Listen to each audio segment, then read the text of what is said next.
एक बर्फ से ढके गांव में छोटा टीटू और उसका दोस्त टॉमी बर्फ में खुशी से खेल रहे थे। चारों तरफ बर्फ की चमक थी, मगर आज हवा में कुछ अलग सा जादू था। रात को दादी अम्मा ने आग के पास बैठकर एक चमकता हुआ बर्फ का तावीज दिखाया। उसकी रोशनी नीली थी। दादी ने कहा, ये जादू बर्फ के दिल से जुड़ा है बेटा, मगर याद रखना, हर जादू कीमत मांगता है। इसी रात टीटू के कमरे की खिड़की से ठंडी नीली रोशनी अंदर आई।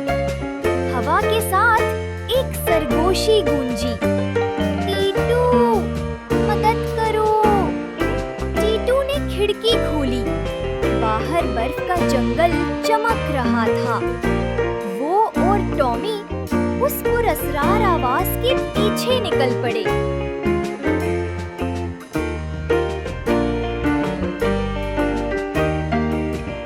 दरख्तों के बीच एक लड़की नमूदार हुई, बर्फ की तरह शफाफ, आंखों में उदासी। उसने कहा, मैं फ्रास्ट हूँ, बर्फ की दुनिया की रूह। किसी ने हमारा दिल चुरा लिया है।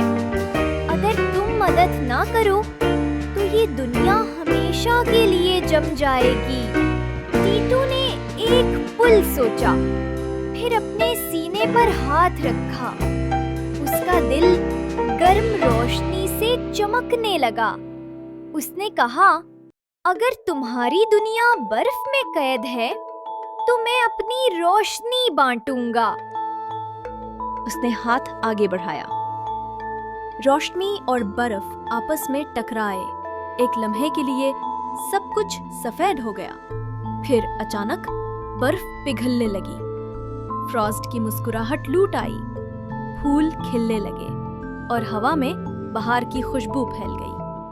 टीटू ने आसमान की तरफ देखा और कहा, कभी-कभी थोड़ी सी गर्मी सबसे बड़ी ताकत बन जाती है।